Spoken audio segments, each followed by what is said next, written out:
Kalau kita lihat dalam eksistensi atau kapasitasnya Sandra Dewi, kalau dalam kacamata hukum, itu hanya sebatas untuk sementara ini ya, sebagai tindak pidana pencucian uang secara pasif.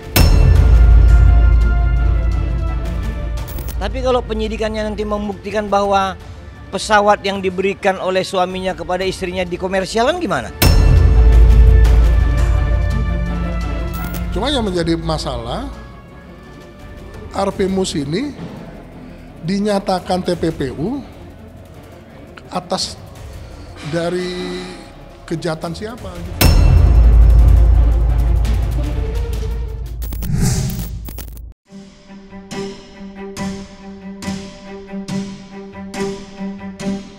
Dugaan keterlibatan Sandra Dewi dalam tindak pidana korupsi yang diduga dilakukan sang suami, Harvey Mois, masih menjadi polemik dan teka-teki bagi jutaan mata memandang. Apalagi Sandra Dewi yang sempat digembar-gemborkan bakal memakai rompi merah muda usai diperiksa Kejagung, nyatanya bisa pulang dengan senyum sumringah yang terlukis indah di wajahnya.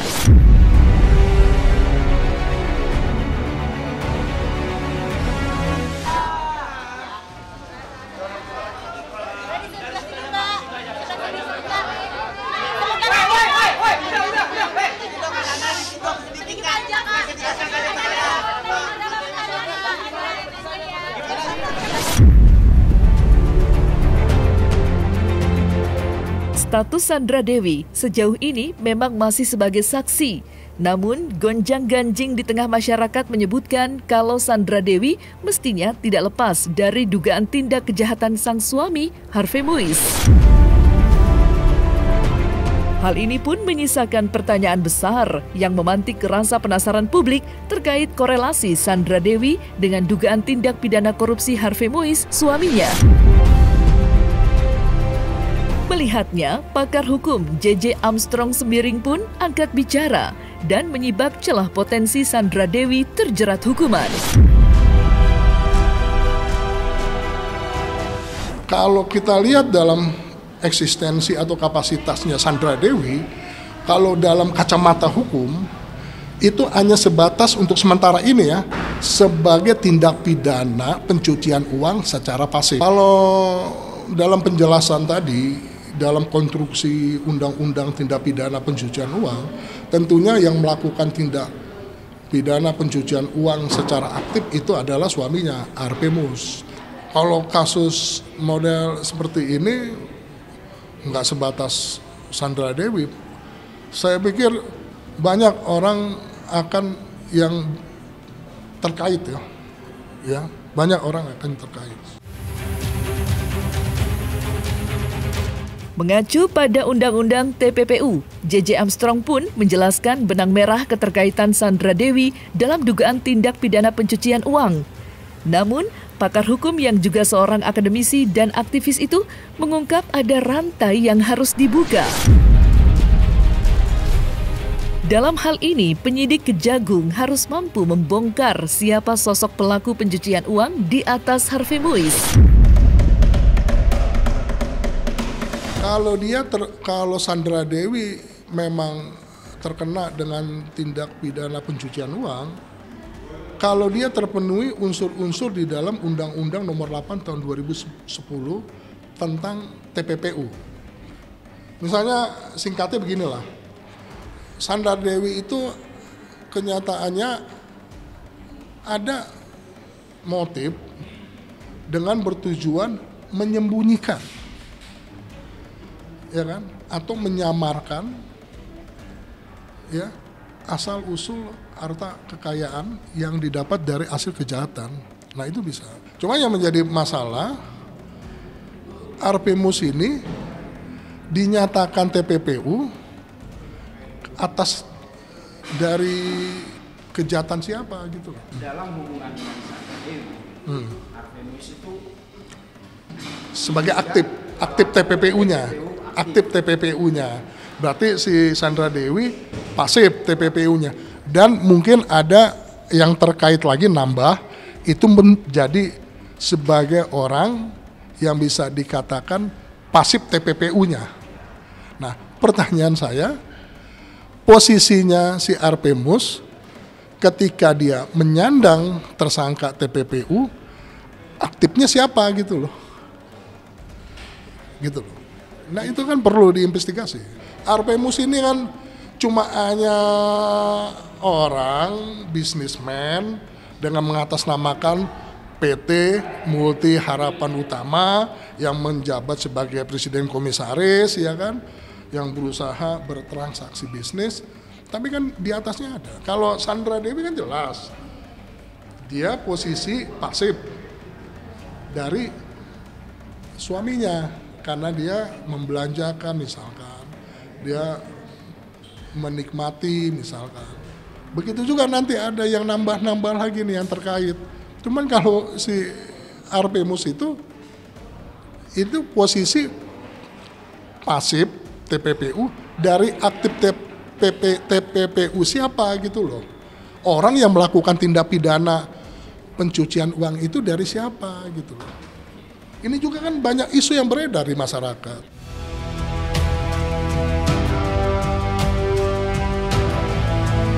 Tapi berbeda dengan JJ Armstrong, praktisi hukum Raja Simanjuntak menyebutkan bahwa hubungan Sandra Dewi dengan Harvey Mois yang mana merupakan sepasang suami istri dapat berpotensi besar menyeret ibu dua anak itu ke dalam perkara tindak pidana pencucian uang. Hal senada pun turut diungkapkan pula oleh Sekjen Indonesian Audit Watch Iskandar Sitorus.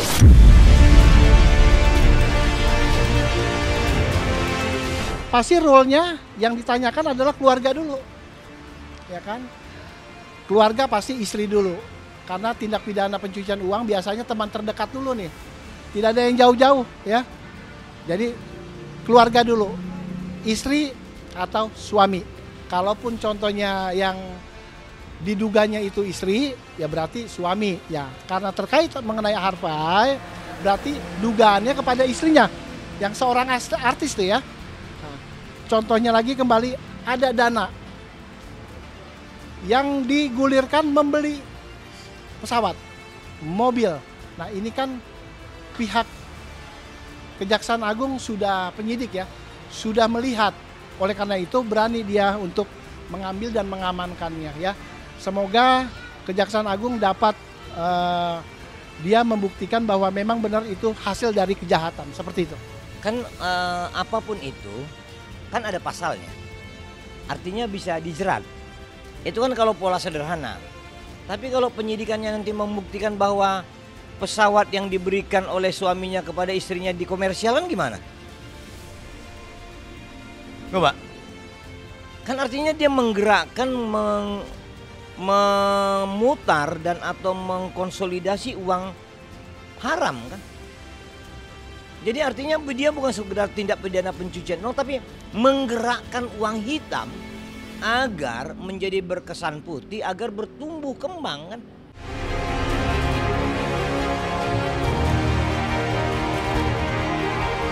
Atas dasar itulah, Raja Simanjuntak menegaskan bahwa Sandra Dewi dan Harvey Mois sangat mungkin untuk dimiskinkan. Namun, hal itu berbeda dengan pandangan JJ Armstrong yang mengatakan bahwa Kejagung harus membuktikan terlebih dulu bahwa Harvey Mois positif, alias terkonfirmasi melakukan tindak pidana korupsi.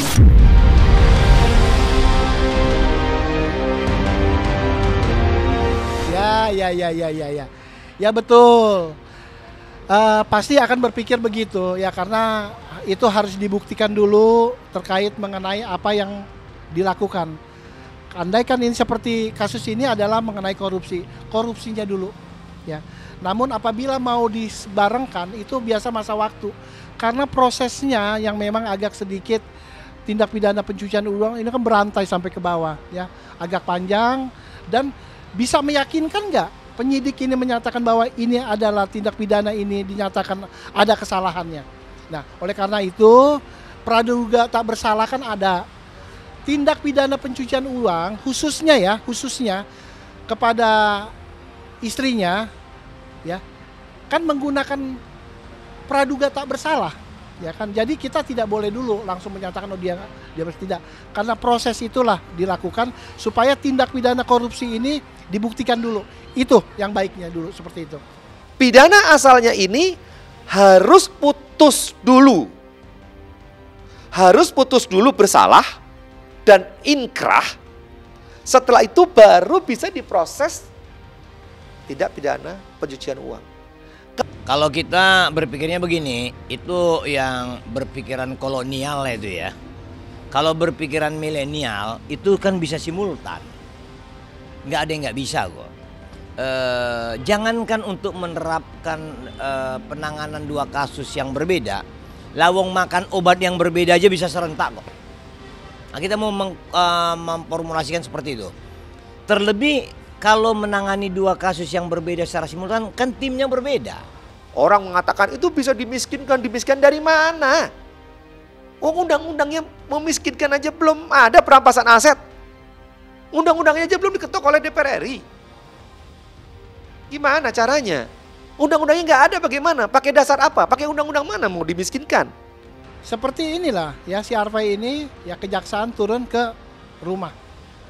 Nyatanya ada yang disita. Artinya Kejaksaan Agung sudah paham, udah memahami bahwa aliran dananya itu memang dari situ gitu.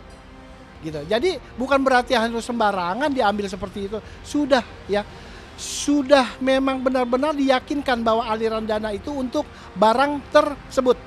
Gitu. Saya di sini bukan dalam rangka membela ya, membela siapapun.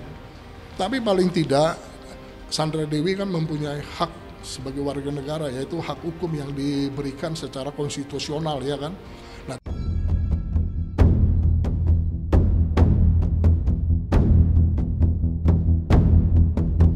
jika konstruksi hukum yang diungkap para pakar dan praktisi hukum itu berjalan, maka Sandra Dewi terancam menjalani hukuman di balik jeruji besi dengan maksimal 5 tahun penjara. Sementara, sang suami terancam menanggung hukuman maksimal 20 tahun penjara. Namun, Raja Simanjuntak justru melontarkan pandangan yang mengejutkan, di mana pengacara King Saipul Jamil itu menegaskan bahwa lamanya jeratan hukum bukan lagi hal yang paling penting. Sebaliknya, Raja Simanjuntak justru lebih menekankan kerja keras Kejagung untuk mengembalikan kerugian negara yang berpotensi menyentuh angka 271 triliun rupiah. ancamannya pasif itu 5 tahun. Tapi kalau yang aktif 20 tahun. Kalau saya selaku praktisi hukum, terkait mengenai hukuman itu dikesampingkan dulu. Kenapa sih kita pikirkan itu hukuman? Hukuman itu ranahnya sudah ada, mejanya sudah ada, aturannya sudah ada. Inilah prestasi untuk Kejaksaan Agung. Diberikan tanggung jawab kepada negara. Ya, dari negara, mohon maaf saya ulang. Ada kasus 271 triliun yang nilainya itu, ya, cashnya itu pasti ada, sekian triliun. Pertanyaannya, bisa gak dikembalikan oleh Kejaksaan Agung, dikembalikan ke negara, itu yang penting. Kalau hukumannya Kejaksaan Agung akan membawa ini ke pengadilan. Menghukum tidak selamanya adalah hal yang menjadi solusi. Terkadang menghukum juga bisa menjadi kontraproduktif. Nah, memang dengan konsep restoratif justice di level kasus-kasus yang kecil, bisa saja pola itu digunakan untuk orang-orang tertentu seperti istri dari tersangka gitu ya. Supaya tingkat pengembalian kerugian negara itu lebih pasti, lebih memungkinkan ada angka-angka pengembalian itu. Tapi tetap hukum adalah hukum, biarkan aja proses itu berjalan. Kalau Sandra Dewi nanti dinyatakan penyidik terlibat dengan aktif, ya kita juga nggak bisa menutup mata dengan penerapan hukum yang tegas kan gitu.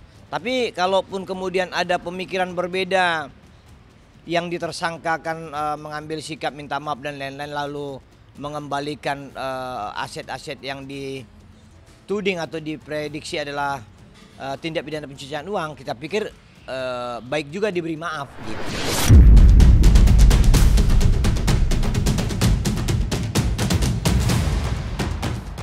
Nah, selesai sudah Cumi Lovers. Saksikan terus Cumi Camp In-Depth, kabar lengkap, mendalam, dan akurat dari narasumber terpercaya. Dan jangan lupa untuk like, subscribe, dan juga share channel YouTube Cumi Cumi.